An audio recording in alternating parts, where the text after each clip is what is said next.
Hello students, welcome to La Excellence IAS academy. ఈరోజు మనం జనవరి 27 మరియు జనవరి 28 నాటి ఈనాడు న్యూస్ పేపర్లోని ఇంపార్టెంట్ కరెంట్ అఫైర్స్ గురించి డిస్కస్ చేద్దామండి.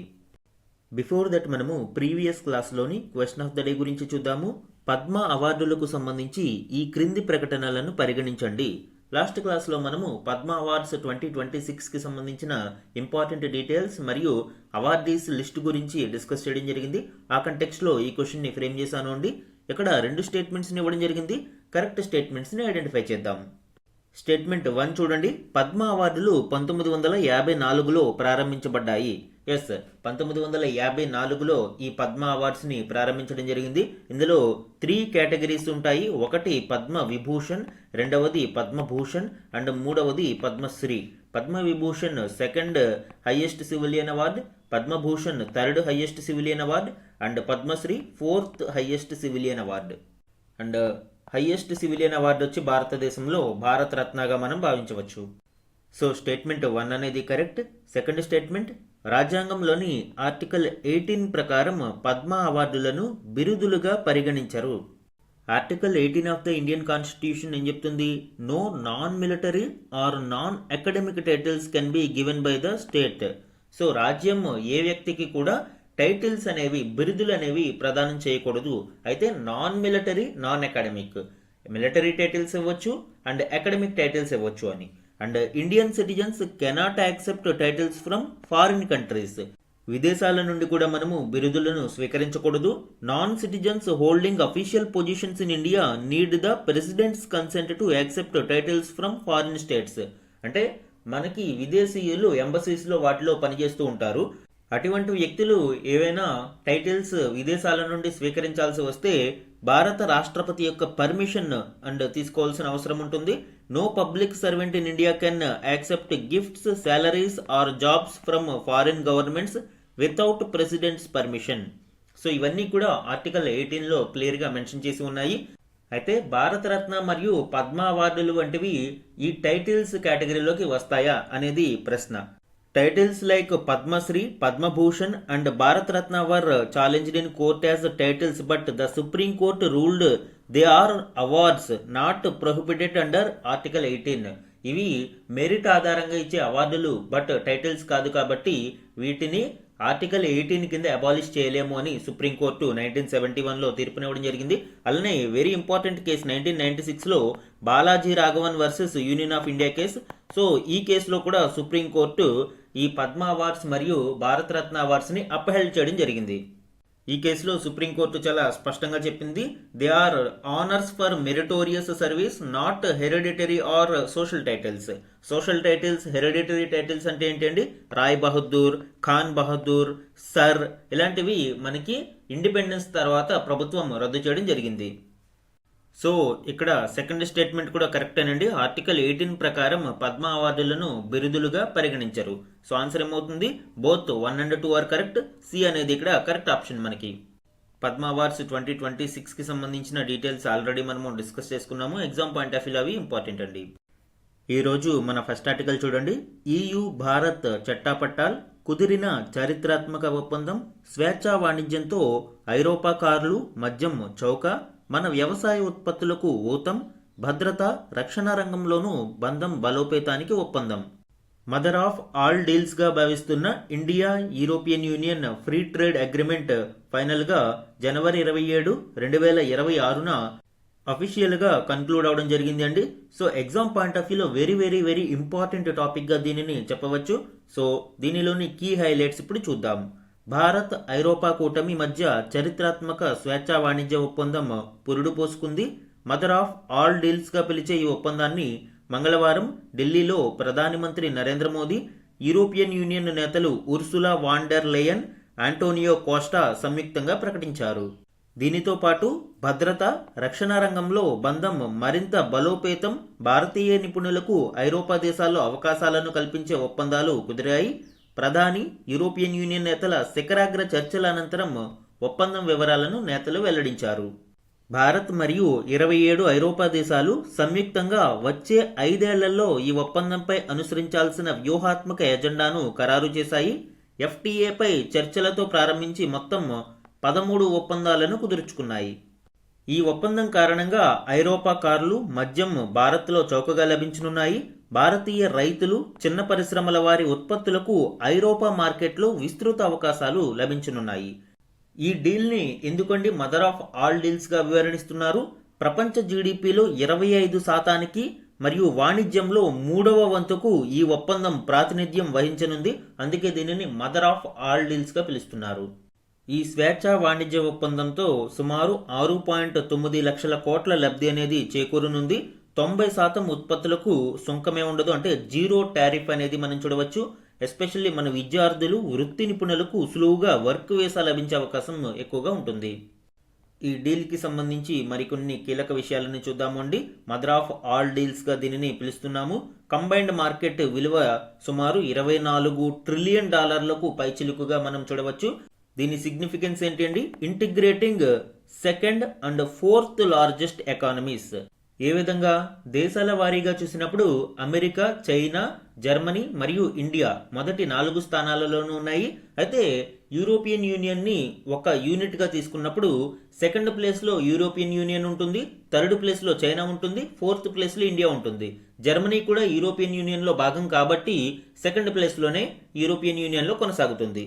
కాబట్టి సెకండ్ అండ్ ఫోర్త్ లార్జెస్ట్ ఎకానమీస్ని ఈ డీల్ ఇంటిగ్రేట్ చేయడం వన్ ఆఫ్ ద మేజర్ సిగ్నిఫికెన్స్గా చెప్పవచ్చు. ఈ ఫ్రీ ట్రేడ్ అగ్రిమెంట్లో ఇండియా యొక్క కన్సెషన్స్ని మనం చూస్తే tariff and market opening, tariffs reduced on 96.6% of European union goods. ఈ డీల్ వలన సుమారు $4.75 బిలియన్ యూరోపియన్ యూనియన్ ఫర్మ్స్కి సేవ్ అవ్వడం యాన్యువల్గా మనం చూడవచ్చు. ముఖ్యంగా ఆటోమేటివ్ సెక్టర్ డ్యూటీ 110% నుంచి ఇప్పుడు 10%కి కుదించడం జరిగింది. Over years with 2,50,000 vehicle annual quota. And agricultural goods high taxes slashed or eliminated, especially wine, spirits, chocolate, olive oil ఇవన్నీ కూడా సులభంగా లభిస్తాయి. ఇక యూరోపియన్ యూనియన్ మార్కెట్లో మన వస్తువులకి సంబంధించి చూస్తే యూరోపియన్ యూనియన్ కన్సెషన్స్ ఏంటి? Duty free access for India, duty free access for more than 99% of Indian exports, especially textiles, leather products, gems and jewelry, marine products ఇవన్నీ కూడా మనకి ఎగుమతులు ఎక్కువగా వెళ్ళే అవకాశం ఉంది. Services market and strategic shift కూడా ఇక్కడ చూడవచ్చు. India opens 102 sub sectors including financial, maritime, telecom services. అంటే ఈ డీల్లో నాట్ ఓన్లీ గూడ్స్, సర్వీసెస్ మార్కెట్ని కూడా ఓపెన్ చేయడం జరిగింది. అండ్ ప్రొఫెషనల్స్ ఎక్స్చేంజ్ కూడా ఇందులో భాగంగా మనం చూడవచ్చు. Historic pact deepens economic టైస్, డైవర్సిఫైస్ global supply chains. అందువల్లనే దీనిని మదర్ ఆఫ్ ఆల్ డీల్స్గా అభివర్ణిస్తూ ఉన్నాము. ఈ అగ్రిమెంట్ ఓవర్ నైట్ కుదరలేదు అండి. ఈ ఎఫ్టీఏపై భారత్ మరియు యూరోపియన్ యూనియన్ చర్చలు ప్రారంభించిన 18 ఏళ్ల తర్వాత తుది ఒప్పందం కుదిరింది. దీనిపై లాంఛనంగా సంతకాలు చేయడానికి 6 నెలలు పట్టే అవకాశం ఉంది. రెండు వైపుల నుంచి చట్టపరమైన ప్రక్రియను పూర్తి చేయాల్సి ఉంటుంది. ఈ డీల్ యొక్క స్ట్రాటజిక్ సిగ్నిఫికెన్స్ గురించి చూద్దామండి. Global stability, create a stable commercial corridor amid rising global tensions. ప్రస్తుత పరిస్థితులలో గ్లోబల్ మార్కెట్స్ చాలా అస్తవ్యస్తంగా ఉన్నాయి. సో ఇలాంటి పరిస్థితులలో ఈ డీల్ అనేది ఒక స్టేబుల్ కమర్షియల్ కారిడార్గా భావించవచ్చు. అలానే ఎకనామిక్ గోల్స్ని మనం చూస్తే double European union exports to India by 2032, అలానే బూస్ట్ బయోలాటరల్ ట్రేడ్. అప్రాక్సిమేట్గా 2024-25 ఆర్థిక సంవత్సరంలో ఇరు దేశాల మధ్య $136.5 బిలియన్ వాణిజ్యం జరిగింది. దీనిని మరింత వృద్ధి చేయడానికి ఈ డీల్ అనేది దోహదపడుతుంది. Sustainability, dedicated provisions for climate protection and workers rights, 500 million euros European union support package for India's green industrial transformation. So sustainable development దిశగా భారతదేశంలో అడుగులు వేయడానికి ఈ డీల్ మరింత దోహదపడనుంది. కమింగ్ డేస్లో నెక్స్ట్ స్టెప్స్ ఏ విధంగా ఉండాలి అనేది చూస్తే legal vetting, draft text revision and translation into all European union languages, ratification, consent of European parliament and approval from council of the European union. అంటే ముందు ఈ డ్రాఫ్ట్ అనేది పూర్తి స్థాయిలో అన్ని యూరోపియన్ యూనియన్ దేశాల లాంగ్వేజెస్లోనూ ప్రచురితమైన తర్వాత యూరోపియన్ పార్లమెంట్లో దీని గురించి చర్చ జరిగి తదుపరి ఫార్మల్ సిగ్నేచర్ కోసం 2026 లేటర్ ఇయర్లో ఇది వచ్చే అవకాశం ఉంది. అంటే మేబీ అక్టోబర్, నవంబర్ ఆ ప్రాంతంలో ఫైనల్గా సిగ్నేచర్స్ అయ్యే అవకాశం కనిపిస్తుంది. ఇక implementation likely begins with in a year of legal completion. So ఎప్పుడైతే ఈ లీగల్ ఫ్రేమ్వర్క్ అంతా కంప్లీట్ అయిందో ఆ కంప్లీట్ అయిన 1 year లోపు ఈ డీల్ పూర్తి స్థాయిలో అమలులోకి వచ్చే అవకాశం ఉంది. అయితే ఈ డీల్లో ఇంకా ఆన్ గోయింగ్ నెగోషియేషన్స్ కూడా కొన్ని ఉన్నాయండి. Separate talks for investment protection agreement and geographical indications agreement are still ongoing. So ఈ చర్చలు ఇంకా ముగియలేదు, వీటికి సంబంధించిన డిస్కషన్ జరుగుతూ ఉంది. సో ఇది ఇండియా యూరోపియన్ యూనియన్ ట్రేడ్ డీల్కి సంబంధించిన కీ డీటెయిల్స్ అండి. ఎగ్జామ్ పాయింట్ ఆఫ్ వ్యూలో very very important topic, especially mains answer రైటింగ్లో ఇది చాలా ఇంపార్టెంట్ టాపిక్ అండి. ఏ ఏ రంగాలు మరియు ఏ ఏ రాష్ట్రాలు ఈ వాణిజ్య ఒప్పందం వలన లబ్ధి పొందుతాయి అనేది ఇప్పుడు చూద్దామండి. సుమారు ఈ స్వేచ్ఛా వాణిజ్య ఒప్పందంతో 6.9 లక్షల కోట్ల లబ్ధి అనేది చేకూరనుంది. 90% ఉత్పత్తులకు సుంకమే పడదు. ఏపీ, తెలంగాణ సహా పలు రాష్ట్రాలకు లబ్ధి చేకూరనుంది. ఐరోపా చాక్లెట్లు, వైన్ చౌకయ్యే అవకాశం. మన విద్యార్థులు, వృత్తి నిపుణులకు సులువుగా వర్క్ వీసా. మనకు దక్కేదేమిటి, ఇండియాకి ఈ డీల్ వలన లాభం ఏంటి అనేది చూస్తే మన దేశానికి చెందిన $75 బిలియన్ అంటే సుమారు 6.9 లక్షల కోట్ల విలువైన ఎగుమతులకు FTA కింద ప్రయోజనాలు దక్కనున్నాయి. 93% పైగా భారత వస్తువులపై సుంకమే ఉండదు. ఇందులో వాహన, ఉక్కు మినహా అన్ని భారతీయ వస్తువులు ఉన్నాయి. 6% పైగా మిగిలిన వస్తువులపై టారిఫ్ తగ్గింపు, కోటా ఆధారిత సుంకం మినహాయింపులు లభిస్తాయి. అంటే సుమారు 99% వస్తువులకు లబ్ధి చేకూరనుంది. ఇందులో 93% వస్తువులకు అసలు జీరో డ్యూటీ. ఇక భారత వస్తువులపై సగటున యూరోపియన్ యూనియన్ టారిఫ్ 3.8%గానే ఉంది. ఈ ఒప్పందం కింద ఇది 0.1%కి తగ్గనుంది. ఏ ఏ రంగాలకు మేలు చేకూరనుంది అనేది చూస్తే జౌళి, దుస్తులు, సముద్ర ఉత్పత్తులు, పాదరక్షలు, తోళ్లు, రసాయనాలు, ప్లాస్టిక్స్, స్పోర్ట్స్ వస్తువులు, బొమ్మలు, రత్నాభరణాలు వంటివి సుమారు $33 బిలియన్ విలువైన ఎగుమతులకు ప్రస్తుతం 4 నుంచి 26% సుంకం ఉండగా ఈ FTA అమలులోకి వచ్చిన తర్వాత 0% సుంకం వర్తిస్తుంది. అంటే ఏ విధమైన డ్యూటీ అనేది దీని మీద ఉండదు. ప్రస్తుత టారిఫ్లను చూస్తే సముద్ర ఉత్పత్తులు 26%తో అత్యధిక టారిఫ్లను కలిగి ఉన్నాయి. పాదరక్షలు 17%, దుస్తులు, జౌలి 11 నుంచి 12%, రసాయనాలు 12.8%, రత్నాభరణాలు 4%, ప్రాథమిక లోహాలు 10%, రైలు ఉత్పత్తులు, నౌకలు 7%, వినియోగదారు వస్తువులు 10.5%, బొమ్మలు, స్పోర్ట్స్ వస్తువులు 4.7% ఈ టారిఫ్లను కలిగి ఉన్నాయి. ఈ ఒప్పందం ద్వారా వీటన్నిటి మీద జీరో టారిఫ్ అనేది ఉంటుంది. అంటే ఏ విధమైన సుంకాలు ఉండవు. ఏ ఏ రాష్ట్రాలకు ప్రయోజనం చేకూరనుంది అంటే యూరోపియన్ యూనియన్లో వస్త్ర మార్కెట్ $263.5 బిలియన్ ఉండగా మనము $7.2 బిలియన్ ఎగుమతులు చేస్తూ ఉన్నాము. ఇకపై సుంకమే లేకపోతే మన వస్త్ర ఎగుమతిదారులకు ప్రయోజనాలు లభిస్తాయి. ఆర్డర్లు పెరిగితే ఇక్కడ మరిన్ని ఉద్యోగాలు వస్తాయి. ముఖ్యంగా తెలంగాణ, తమిళనాడు, మహారాష్ట్ర, గుజరాత్, పంజాబ్ వంటి రాష్ట్రాలు జౌలి మార్కెట్లకు ప్రయోజనం చేకూరనుంది. ఆంధ్రప్రదేశ్, గుజరాత్, కేరళ, వెస్ట్ బెంగాల్ వంటి రాష్ట్రాల నుంచి EUకు సముద్ర ఉత్పత్తులు ఎక్కువగా వెళుతూ ఉంటాయి. అస్సాం నుంచి టీ, కేరళ నుంచి మిరియాలు, యాలకులు ఎగుమతి అవుతూ ఉంటాయి. తక్కువ టారిఫ్లతో ఆయా రాష్ట్రాలకు మేలు జరగనుంది. ఇక తోలు, పాదరక్షల రంగంలోని MSME సంస్థలకు మద్దతు లభించనుంది. తమిళనాడు, ఉత్తరప్రదేశ్లోని క్లస్టర్లకు మేలు కలగనుంది. ఎస్పెషల్లీ వేలూరు, అంబూరు, యూపీలోని కాన్పూర్, ఆగ్రా క్లస్టర్లకు మేలు చేకూరనుంది. ఎలక్ట్రానిక్స్ పై టారిఫ్ ఉండదు కనుక 99.6% ఎగుమతులకు ప్రయోజనం దక్కనుంది. రత్నాభరణాలపై 4% సుంకం మినహాయింపు లభిస్తుంది కనుక తయారీదారులు ఎక్కువగా ఉండే ముంబై, సూరత్, జైపూర్ లాంటి వాటికి మేలు చేకూరనుంది. మరి ఈ డీల్ వలన యూరోపియన్ యూనియన్కు కలిగే ప్రయోజనాలేంటి? ఎస్పెషల్లీ ఈ టారిఫ్ కోతలు, మినహాయింపుల కారణంగా 2032 కల్లా EU ఎగుమతులు సైతం రెట్టింపు కానున్నాయి. ఐరోపా వస్తువులపై దశల వారీగా టారిఫ్లను మన దేశం తగ్గిస్తుంది. EU కంపెనీలకు సైతం మన దేశంలో 102 ఉపరంగాలు అందుబాటులోకి వస్తాయి. EU ఎగుమతులలో 97.54% సుంకం మినహాయింపు వరకు కవర్ చేసే 92.14% టారిఫ్ లైన్లకు భారత్ మినహాయింపులు ఇస్తుంది. ఇందులో హైటెక్ వస్తువులతో పాటు యాపిల్, కివి, పియర్ వంటి పళ్ళు, పారిశ్రామిక వినియోగదారు ఉత్పత్తులు ఉన్నాయి.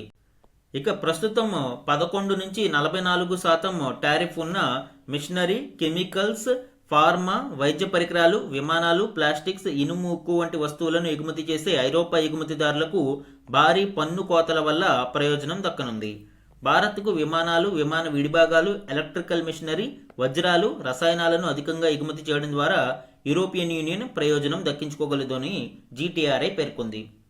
అలానే ఈ ఫ్రీ ట్రేడ్ అగ్రిమెంట్ ద్వారా FTA కింద 2.5 లక్షల వాహనాలను దిగుమతి చేసుకునేందుకు వాటిపై ప్రస్తుతం ఉన్న పన్నును 110% నుంచి 10%కి క్రమంగా తగ్గించడానికి మన దేశం అంగీకరించింది.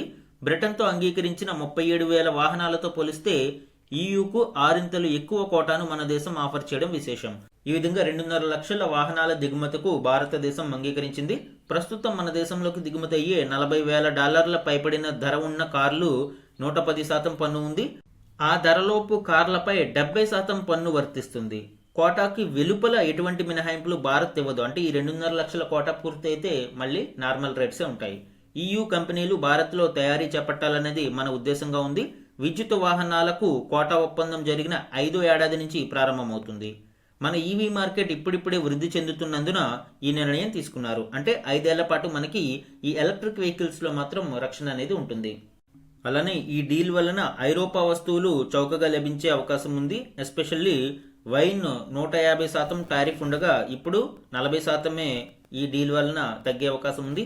ఆల్కహాల్స్ 150% వరకు ఉండగా 50%, ఆలివ్ ఆయిల్ 45% వరకు టారిఫ్ ఉండగా ఈ డీల్లో 0%, కివీస్, పియర్స్ వంటివి 33% టారిఫ్ ఉండగా ఇప్పుడు 0%, పళ్ళ రసాలు 55 వరకు టారిఫ్ ఉండగా 0%, ప్రాసెస్డ్ ఫుడ్ మనకి ఇప్పటి వరకు 50% వరకు టారిఫ్ ఉండగా 0%, గొర్రె మాంసం 33% టారిఫ్ ఉండగా ఇప్పుడు 0%. సో ఈ విధంగా యూరోపియన్ వస్తువులు చౌకగా లభించే అవకాశం ఉంది. అలానే సేవా రంగాలకి కూడా ఈ ట్రేడ్ డీల్ వలన లబ్ధి చేకూరనుంది. ఈ FTAలో 144 EU ఉపరంగాలు భారత ఎగుమతిదారులకు అందుబాటులోకి వస్తాయి. కీలక వృత్తి నైపుణ్య, సాంకేతిక సేవలు కూడా ఇందులో ఉన్నాయి. యూరోపియన్ యూనియన్ నుంచి మన విద్యార్థుల రాకపోకలపై పరిమితి ఉండదు. వృత్తి నిపుణులకు వర్క్ వీసా హామీ లభిస్తుంది. సో ఈ విధంగా ఈ ఫ్రీ ట్రేడ్ అగ్రిమెంట్ వలన ఏ రాష్ట్రాలు, ఏ రంగాలు ఎంత మేరకు లబ్ధి పొందనున్నాయనేది మనము చూసాము. మన నెక్స్ట్ ఆర్టికల్ చూడండి. ఇంధన సాధికారత సాధించిన భారత్ $500 బిలియన్ పెట్టుబడులకు అవకాశం, ప్రధాని మోదీ వెల్లడి. ఈ ఆర్టికల్ ఇటీవల గోవాలో నిర్వహిస్తున్న ఇండియా ఎనర్జీ వీక్ 2026 మీటింగ్కి సంబంధించిన కీలక డీటెయిల్స్ని వివరిస్తుంది. ఇందులోని కీ హైలైట్స్ని ఇప్పుడు చూద్దాం. విద్యుత్ రంగంలో తాము చేపట్టిన సంస్కరణల కారణంగా దేశం ఇంధన భద్రత దశ నుంచి ఇంధన సాధికారత దశకు చేరుకుంది అని ప్రధానమంత్రి నరేంద్ర మోదీ పేర్కొన్నారు. భారత ఇంధన రంగంలో $500 బిలియన్ పెట్టుబడులకు అవకాశం కలిగింది అని తెలిపారు. మంగళవారం గోవాలో ప్రారంభమైన భారత ఇంధన రంగ వారోత్సవాలు 2026 కార్యక్రమాన్ని ఉద్దేశించి ఆయన వర్చువల్గా మాట్లాడారు. ప్రస్తుత దశాబ్దాంతానికి అంటే 2030 నాటికి ఈ రంగంలో $100 బిలియన్ పెట్టుబడులు సాధించాలి అని లక్ష్యంగా పెట్టుకున్నామని తెలిపారు. చమురు, సహజ వాయువు నిక్షేపాల అన్వేషణ, ఉత్పత్తి కోసం 10 లక్షల చదరపు కిలోమీటర్ల ప్రాంతాన్ని ఎంచుకున్నామని వెల్లడించారు. ప్రపంచంలో అతిపెద్ద చమురు శుద్ధీకరణ కేంద్రంగా దేశాన్ని తీర్చిదిద్దాలన్న లక్ష్యంతో పనిచేస్తున్నామని తెలిపారు. అంటే వరల్డ్స్ రిఫైనరీ హబ్గా భారతదేశాన్ని తీర్చిదిద్దాలి అని లక్ష్యంగా పనిచేస్తున్నామని మోదీ తెలపడం విశేషం. అదేవిధంగా 2030 నాటికి ఇంధన రంగంలో సహజ వాయువు వాటాను రెట్టింపు చేసి 15% చేర్చాలన్న లక్ష్యంగా విధించుకున్నామని వివరించారు. అంటే ఇండియాస్ ఎనర్జీ మిక్స్లో సహజ వాయువు యొక్క షేర్ను 15%కి ఇంక్రీజ్ చేయాలనేది ఇప్పుడు ఉన్న ప్రధాన టార్గెట్. తద్వారా LNG, పైప్ లైన్ రంగాలలో అవకాశాలను మెరుగుపరుస్తుంది అని తెలిపారు. ప్రపంచంలో అతివేగంగా అభివృద్ధి చెందుతున్న ఆర్థిక రంగంగా ఉన్న భారత్లో ఇంధనానికి క్రమంగా డిమాండ్ పెరుగుతోంది అని, అంతర్జాతీయ డిమాండ్ను తీర్చేందుకు దేశానికి అవకాశాలు లభిస్తున్నాయని వివరించారు. భారత పెట్రో ఉత్పత్తులు 150 దేశాలకు ఎగుమతి అవుతున్నాయని, అంతర్జాతీయంగా దేశం 5 అతిపెద్ద పెట్రోలియం ఎగుమతిదారుల సరసన చేరింది అని తెలిపారు. ఇండియా ఎనర్జీ వీక్ 2026కి సంబంధించిన డీటెయిల్స్ చూద్దామండి. జనవరి 27 నుంచి 30th వరకు ఈ కార్యక్రమం ONGC అడ్వాన్స్డ్ ట్రైనింగ్ ఇన్స్టిట్యూట్లో నిర్వహించనున్నారు గోవాలో. 2026 థీమ్ మనము చూస్తే energising growth, securing economies and enriching lives. ఈ event organised by ministry of petroleum and natural gas, FIPI federation of Indian petroleum industry and DMG events. Event యొక్క కీ హైలైట్స్ మరియు global participation ని చూస్తే around 120+ countries నుంచి 75,000 మంది attendees ఈ కార్యక్రమానికి హాజరు కానున్నారు. అలానే 700కు పైగా ఎగ్జిబిటర్స్ ఈ కార్యక్రమంలో పాలు పంచుకోనున్నారు. కీ డిస్కషన్ పిల్లర్స్ ని మనం ఇక్కడ చూస్తే energy security, ensuring stable and reliable supply and catalysing investment, promoting foreign direct investment and tech deployment, practical decarbonisation, clean energy transition pathways. So ఇవన్నీ కూడా ఈ కార్యక్రమంలో కీ డిస్కషన్స్ గా మనం చూడవచ్చు. అండ్ కాంప్రహెన్సివ్ ఎనర్జీ డైలాగ్, ముఖ్యంగా fossil fuels, biofuels, green hydrogen, nuclear energy, renewables, digitalisation. So ఇవన్నిటి గురించి కూడా ఈ డైలాగ్ లో డిస్కస్ చేయడం జరుగుతుంది. ఇన్నోవేషన్ అండ్ స్పెషల్ ఫీచర్స్ గురించి చూస్తే అవిన్యా 2026 ఎనర్జీ సెక్టార్లోని ఇండియన్ స్టార్టప్స్ కి ఒక కాంపిటీషన్ లాగా ఈ అవిన్యా 2026 ని నిర్వహించనున్నారు. అలానే హ్యాకథాన్ ఛాలెంజ్ 2026 కూడా చూడవచ్చు. అలానే స్పెషల్ అట్రాక్షన్స్ గా energy storage and green hydrogen pavilion, make in India పెవిలియన్స్ ని కూడా ఏర్పాటు చేశారు. సో ఇది ఇండియా ఎనర్జీ వీక్ 2026 కి సంబంధించిన కీలక డీటెయిల్స్ అండి. ఈ కంటెక్స్ట్ లోనే India's installed power capacity mix జనవరి 2026 నాటికి ఏ విధంగా ఉంది అనేది చూద్దాము అండి. Overall non fossil fuel capacity 51.55% కు చేరుకుంది, 262.7 gigawatt. And fossil fuel around 246.9 gigawatt కి చేరుకుంది. Total installed capacity around 514 gigawatts కి చేరుకుంది. ఇందులో డామినెంట్ గా నాన్ ఫాజిల్ ఫ్యూయల్ కెపాసిటీని చూడవచ్చు అండి. ఇందులో కూడా నాన్ ఫాజిల్ ఫ్యూయల్ ని బ్రేక్ డౌన్ చేస్తే అత్యధికంగా సోలార్ అరౌండ్ 135.8 గిగావాట్స్ 26.4% షేర్ తో అత్యధికంగా. అండ్ సెకండ్ ప్లేస్ లో 54.5 గిగావాట్స్ తో విండ్ ఎనర్జీ 10.6% షేర్ ని కలిగి ఉంది. ఇక లార్జ్ హైడ్రో అరౌండ్ 50.9 గిగావాట్స్ తో థర్డ్ ప్లేస్ లో 9.9% షేర్ ని కలిగి ఉంది. ఇక న్యూక్లియర్ ఎనర్జీ, ఇది రెన్యూవబుల్ ఎనర్జీ కాదు but non fossil fuel energy కాబట్టి 8.8 గిగావాట్స్ తో ఇది అరౌండ్ 1.7% షేర్ ని కలిగి ఉంది. ఇక other renewables like biomass, small hydro ఇలాంటి వాటిని అన్నింటినీ కలిపితే అరౌండ్ 12.7 గిగావాట్స్, ఇది 2.5% షేర్ ని కలిగి ఉన్నాయి. ఇది non fossil fuel capacity mix ని చూస్తే. ఇక Faasil fuel especially coal and lignite 44.0% share ని కలిగి ఉన్నాయి, 226.2 gigawatts. And gas and oil చూస్తే 4% షేర్ ని కలిగి ఉన్నాయి, 20.7 gigawatts. Total Faasil fuel 246.9 gigawatts installed capacity కలిగి ఉంది, 48.4% షేర్ తో. అండ్ కీ హైలైట్స్ గురించి ఇక్కడ చూద్దాము అండి. Non fossil capacity surpasses fossil fuels, already discuss చేసాము. Solar is the single largest power source, 135.8 gigawatts తో సింగిల్ లార్జెస్ట్ పవర్ సోర్స్ గా ఉంది. Coal and lignite share has dropped to 44%. Total capacity has crossed 500 gigawatt milestone. So ఇవన్నీ కూడా మనకి major milestones and key highlights గా చెప్పవచ్చు. So ఇది India's installed power capacity mix as of January 2026 కి సంబంధించి. మన నెక్స్ట్ ఆర్టికల్ చూడండి. పౌష్టికాహార లోపమే అతిపెద్ద సమస్య, చౌక ధరల దుకాణాల ద్వారా ఇస్తున్న బియ్యం, గోధుమలు సరిపోవు, విటమిన్లు, ప్రోటీన్లు ఆహారంలో భాగం కావాలి, ఉపాధి హామీకి నిధుల తగ్గింపుతో పేదరిక నిర్మూలన లక్ష్యం నెరవేరదు. ఈనాడుతో నోబెల్ పురస్కార గ్రహీత అభిజిత్ బెనర్జీ ఇంటర్వ్యూలోని కీ హైలైట్స్ ని ఈ ఆర్టికల్లో మనం చూద్దాం. భారతదేశానికి పౌష్టికాహార లోపమే అతిపెద్ద సమస్య అని, ప్రజల ఆహారంలో ప్రోటీన్ల లోపం ఎక్కువగా ఉంది అని, దానివల్ల ఆరోగ్యపరంగా ఇబ్బందులు ఎదురవుతున్నాయని నోబెల్ పురస్కార గ్రహీత అభిజిత్ బెనర్జీ పేర్కొన్నారు. దేశ ప్రజలకు లభిస్తున్న చౌక ధరల దుకాణాల ద్వారా పంపిణీ చేస్తున్న బియ్యం, గోధుమలు సరిపోవని అన్నారు. ప్రోటీన్లు, విటమిన్లు, మిళితమైన పౌష్టికాహారాన్ని అందుబాటులోకి తెచ్చేందుకు ప్రభుత్వాలు చొరవ తీసుకోవాలి అని ఆయన పేర్కొన్నారు. దేశవ్యాప్తంగా బడి పిల్లలకు గుడ్లు ఇవ్వడం వల్ల తక్కువ ఖర్చుతో పోషకాహారం అందించవచ్చని పేర్కొన్నారు. భారతీయ సంతతికి చెందిన అమెరికన్ ఆర్థికవేత్త అభిజిత్ వినాయక్ బెనర్జీ 2019లో ఆర్థిక శాస్త్రంలో ఎస్తేర్ డూఫ్లో, మైకెల్ క్రామర్లతో కలిసి ప్రపంచ పేదరిక నిర్మూలనకు ప్రయోగాత్మక విధానం అనే పరిశోధనకు నోబెల్ అందుకున్నారు.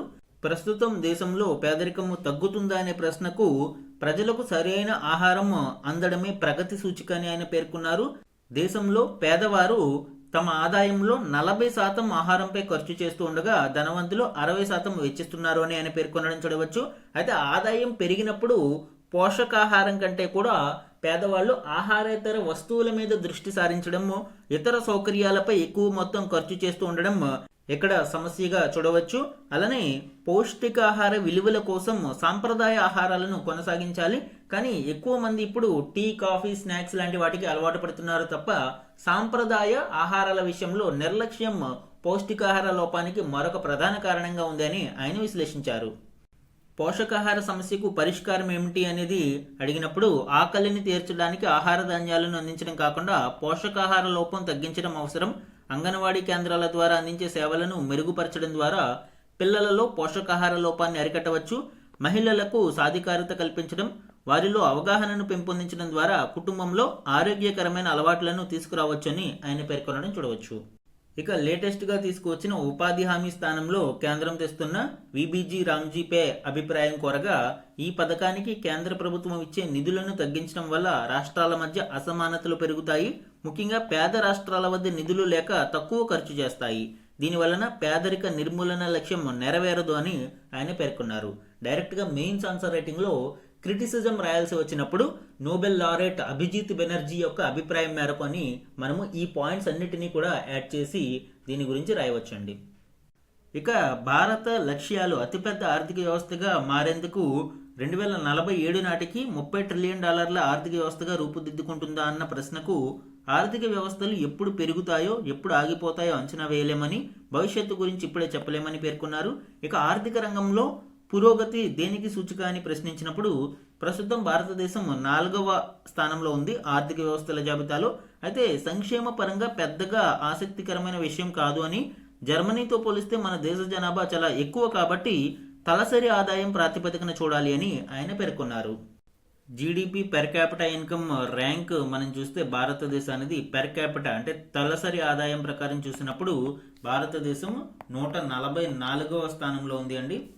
సో ఈ కంపారిజన్ కూడా ఇంపార్టెంటే మనకి. ఎందుకు అంటే మనకి అతిపెద్ద ఆర్థిక వ్యవస్థగా ఎదుగుతున్నా కూడా మన జనాభా ఎక్కువ కాబట్టి తలసరి ఆదాయం విషయంలో మనము ఎక్కువ సమస్యలు ఎదుర్కొనే ప్రమాదం ఉంది. 144వ స్థానంలో ఉన్నాం ప్రస్తుతం మనము ఈ తలసరి ఆదాయంలో. మన నెక్స్ట్ ఆర్టికల్ చూడండి. విశాఖ వేదికగా యుద్ధ నౌకల పండుగ 10 ఏళ్ల తర్వాత మళ్ళీ ఇక్కడే IFR 2026 వచ్చే నెల 15 నుంచి 20 తేదీల మధ్య నిర్వహణ, 61 దేశాలు హాజరయ్యే అవకాశం. ఈ ఆర్టికల్ ఇంటర్నేషనల్ ఫ్లీట్ రివ్యూ 2026కి సంబంధించిన ఇంపార్టెంట్ డీటెయిల్స్ని వివరిస్తుంది. ఇందులోని కీ హైలైట్స్ ఇప్పుడు చూద్దాం. యుద్ధ నౌకల పండుగకు విశాఖ తీరం మరోసారి వేదిక అవుతుంది. దేశ చరిత్రలో మొదటిసారిగా ప్రపంచ దేశాలతో అంతర్జాతీయ యుద్ధ నౌకల సమీక్ష ఇంటర్నేషనల్ ఫ్లీట్ రివ్యూను 2016లో ఇక్కడే నిర్వహించారు. దాదాపు 10 ఏళ్ల తర్వాత ఈ ప్రతిష్టాత్మకమైన IFR 2026కు సాగర తీరం రెండవసారి ఆతిథ్యమిస్తుంది. ఫిబ్రవరి 15 నుంచి 20 తేదీల మధ్య దీనిని నిర్వహించనున్నారు. ఇదే సమయంలో మిలాన్ విన్యాసాలు జరగనున్నాయి. గతంలో IFRలో 51 దేశాలు పాల్గొన్నాయి. ఈసారి 100కు పైగా దేశాలకు ఆహ్వానాలు పంపించగా 61 దేశాలు వచ్చేందుకు అంగీకారం తెలిపినట్లు మనకి ఇక్కడ తెలియజేశారు. రాష్ట్రపతి ద్రౌపది ముర్ము ఈ కార్యక్రమంలో పాల్గొననున్నారు. ఈ ఫ్లీట్ రివ్యూలో air craft carrier Vikrant, Delhi, Rajput, Visakha, INS నీలగిరి, ఆర్నాలా, శివాలిక్, బ్రహ్మపుత్ర, తల్వార్ తరగతికి చెందిన స్వదేశీ పరిజ్ఞానంతో చేసిన యుద్ధ నౌకలు, అణు జలంతర్గాములతో పాటు వివిధ దేశాలకు చెందిన 23 యుద్ధ నౌకలు పాల్గొననున్నాయి. ఈ IFR అంటే ఏంటి అండి? మన దేశంలోని యుద్ధ నౌకల శక్తి సామర్థ్యాలను ఒక చోట సమీక్షించడాన్ని ఫ్లీట్ రివ్యూ అంటారు. ఏటా రాష్ట్రపతి ఆధ్వర్యంలో త్రివిధ దళాలకు చెందిన ఈ సమీక్ష నిర్వహించడం ఆనవాయితీగా వస్తుంది. అనంతర కాలంలో ఇతర దేశాల నౌకాదళాలతోనూ సంబంధాలు బలపరచడానికి, సముద్ర రక్షణ రంగ సామర్థ్యాలు ప్రదర్శించడానికి అంతర్జాతీయ ఫ్లీట్ రివ్యూకు ఇది ఎదిగింది. ప్రపంచంలోని పలు దేశాల నౌకాదళాలను ఒకచోట చేర్చి సముద్ర భద్రత, స్థిరత్వం, సహకారం, సమన్వయాన్ని పెంపొందించడం ముఖ్య లక్ష్యంగా ఈ ఫ్లీట్ రివ్యూ ఉంటుంది. రెండవసారి విశాఖలో నిర్వహిస్తున్న ఫ్లీట్ రివ్యూకు యునైటెడ్ త్రూ ఓషన్స్ అనే థీమ్ని ఎంచుకున్నారు. తీర ప్రాంత భద్రత, కొత్త సాంకేతికత, బ్లూ ఎకానమీ అంశాలపై ఫ్లీట్ రివ్యూలో చర్చించనున్నారు. ఇక ఈ ఫ్లీట్ రివ్యూ తర్వాత మిలాన్ కూడా ఉంటుంది. మిలాన్ ఎక్సర్సైజ్ బహుళ దేశాల నౌకాదళ విన్యాసాలు ఇందులో నిర్వహించనున్నారు. సో ఈ మిలాన్ ఎక్సర్సైజ్ను కూడా మనము విశాఖ తీరంలో చూడవచ్చు. ఈ IFR 2026 ఈవెంట్కి సంబంధించి మరిన్ని డీటెయిల్స్ చూద్దాము. ఈస్టర్న్ నేవల్ కమాండ్ విశాఖపట్నం దీనికి హోస్ట్గా వ్యవహరించనుంది. ప్రెసిడెన్షియల్ రివ్యూ 18 ఫిబ్రవరి 2026న ఆనరబుల్ ప్రెసిడెంట్ రివ్యూ చేస్తారు. 70+ షిప్స్ ఇందులో పాల్గొననున్నాయి. ఇక ఆర్కే బీచ్లో ఇంటర్నేషనల్ సిటీ పరేడ్ 19 ఫిబ్రవరిని నిర్వహించనున్నారు. Illuminated fleet anchored warships illuminated at twilight symbolising peace. So ఈ విధంగా అనేక కార్యక్రమాలు ఈ మేజర్ ఈవెంట్లో నిర్వహించనున్నారు. షోకేసింగ్ ఇండిజినస్ పవర్, ఇది భారతదేశం యొక్క ఇండిజినస్ నేవల్ కెపాసిటీని చూపించడానికి ఒక ప్రత్యేక ప్లాట్ఫామ్గా చూడవచ్చు. INS Vikrant, Visakhapatnam class destroyers, Nilgiri class stealth frigates, so ఇవన్నీ కూడా ఈ ఫ్లీట్ రివ్యూలో పాల్గొననున్నాయి. అలానే ఈ ఫ్లీట్ రివ్యూలోనే మనము ఎక్సర్సైజ్ మిలాన్ 2026ని IONS కన్క్లేవ్ని కూడా నిర్వహించనున్నారు. అండ్ ఈ కార్యక్రమం యొక్క మేజర్ విజన్ ఏంటి అండి? Mahasagar initiative, mutual and holistic advancement for security and growth across regions, promoting A free, open and inclusive Indo Pacific. భారతదేశం యొక్క మహాసాగర్ లక్ష్యాన్ని ఇది ప్రతిబింబించనుంది. సో ఇవి ఇంటర్నేషనల్ ఫ్లీట్ రివ్యూ 2026కి సంబంధించిన కీ డీటెయిల్స్ అండి. మన నెక్స్ట్ ఆర్టికల్ చూడండి. వనమంతా జనమయ్యే మహాజాతర, నేటి నుంచి 31 వరకు మేడారంలో కోలాహలం, సారలమ్మ రాకతో మొదలై దేవతల వనప్రవేశంతో ముగియనున్న వేడుక. వరల్డ్స్ లార్జెస్ట్ ట్రైబల్ ఫెస్టివల్గా భావించే మేడారం మహాజాతరకి సంబంధించిన కీలక డీటెయిల్స్ ఇక్కడ వివరించడం జరిగింది అండి. ఇందులోని కీ పాయింట్స్ ఇప్పుడు చూద్దాం. దేశంలోనే అతిపెద్ద గిరిజన జాతర మేడారం. ఇన్ఫ్యాక్ట్ ప్రపంచంలోనే లార్జెస్ట్ ట్రైబల్ ఫెస్టివల్గా చెప్పవచ్చు. 2 ఏళ్లకోసారి కోలాహలంగా జరిగే ఈ మహాజాతరకు వేలయ్యింది. రాష్ట్రంతో పాటు దేశం నలుమూలల నుంచి ఆదివాసీలు, ఇతర భక్తులు 1 కోటి మంది వరకు తరలిరానున్నారు అని అంచనా వేస్తున్నారు. మేడారం మహాజాతర మొదటి రోజు బుధవారం కన్నెపల్లి జాబిల్లిగా భక్తులు కొలిచే సారలమ్మ రానుంది. తొలుత మేడారం గ్రామానికి 3 కిలోమీటర్ల దూరంలోని కన్నెపల్లిలోని సారలమ్మ గుడిలో పూజారులు ఆదివాసీ సంప్రదాయాల ప్రకారం పూజలు నిర్వహిస్తారు. అనంతరం జంపన్న వాగులో నుంచి గద్దెపైకి సారలమ్మను తీసుకువచ్చి కొలువుదీరుస్తారు. మహబూబాబాద్ జిల్లా గంగారం మండలం పూనగొండ్ల నుంచి ఆమె తండ్రి పగిడిద్దరాజును తీసుకుని ఇప్పటికే కాలినడకన మేడారానికి బయలుదేరారు. ఏటూరు నాగారం మండలం కొండాయి నుంచి గోవిందరాజును తీసుకువస్తారు. ఈ ముగ్గురు గద్దెలపై కొలువుదీరుతారు. మంగళవారం సాయంత్రమే జంపన్నను కన్నెపల్లి నుంచి జంపన్న వాగు ఒడ్డుకు తీసుకువచ్చి ప్రతిష్ఠించారు. జాతరలో అత్యంత కీలక ఘట్టం సమ్మక్క ఆగమనం. ఆ వనదేవతను గురువారం కొక్కెర కృష్ణయ్య నేతృత్వంలో మేడారం సమీపంలోని చిలుకల గుట్టపై నుంచి తీసుకువస్తారు. కుంకుమభరణ రూపంలోని సమ్మక్కను తీసుకువచ్చే క్రమంలో SP సుధీర్ రామ్నాథ్ కేకన్ గౌరవ సూచకంగా గాల్లోకి కాల్పులు జరుపుతారు. అనంతరం సమ్మక్కను గద్దెపై ప్రతిష్ఠిస్తారు. శుక్రవారం భక్తులు దర్శించుకుని ఎత్తు బంగారాలను సమర్పించడం ఆనవాయితీ. శనివారం దేవతల వనప్రవేశంతో జాతర ముగుస్తుంది.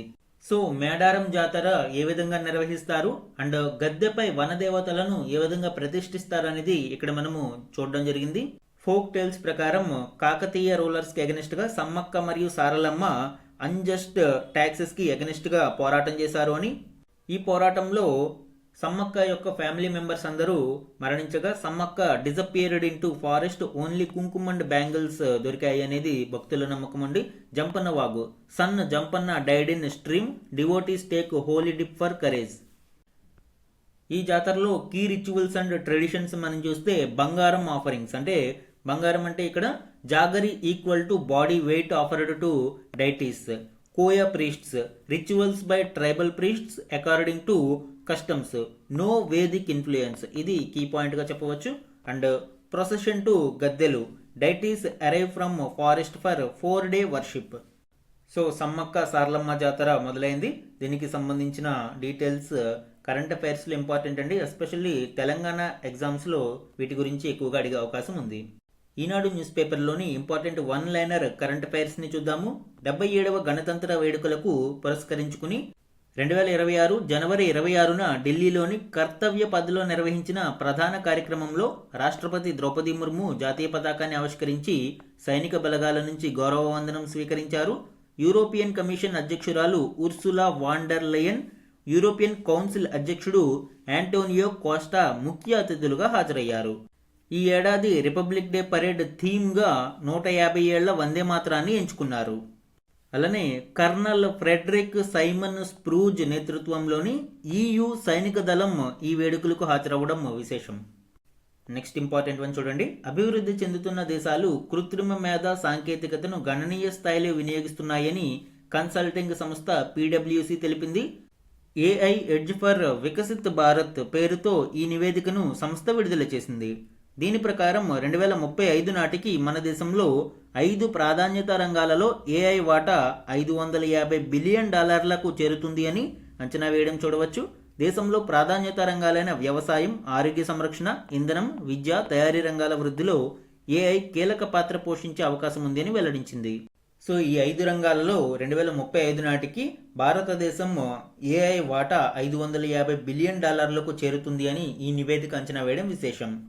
నెక్స్ట్ వన్, 2025-26 సీజన్లో జనవరి 15 వరకు భారత్లో చక్కెర ఉత్పత్తి 22% పెరిగి 15.9 మిలియన్ టన్నులకు చేరింది.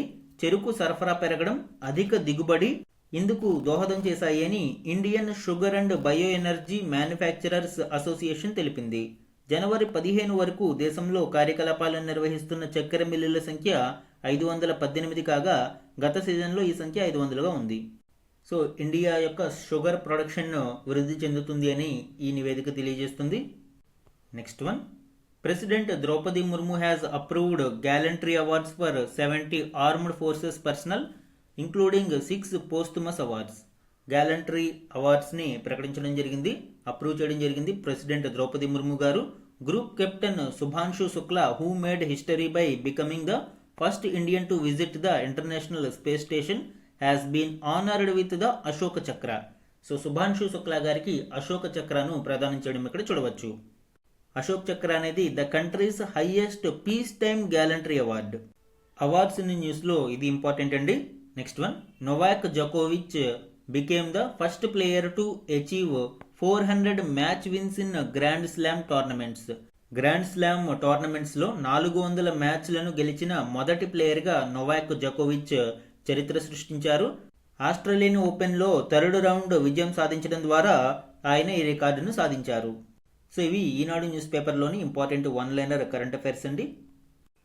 ఈరోజు మన క్వశ్చన్ ఆఫ్ ద డే గురించి చూడండి. భారతదేశానికి ఇండియా EU స్వేచ్ఛ వాణిజ్య ఒప్పందం యొక్క ప్రాముఖ్యతను సూచిస్తూ ఈ క్రింది ప్రకటనలను పరిగణించండి.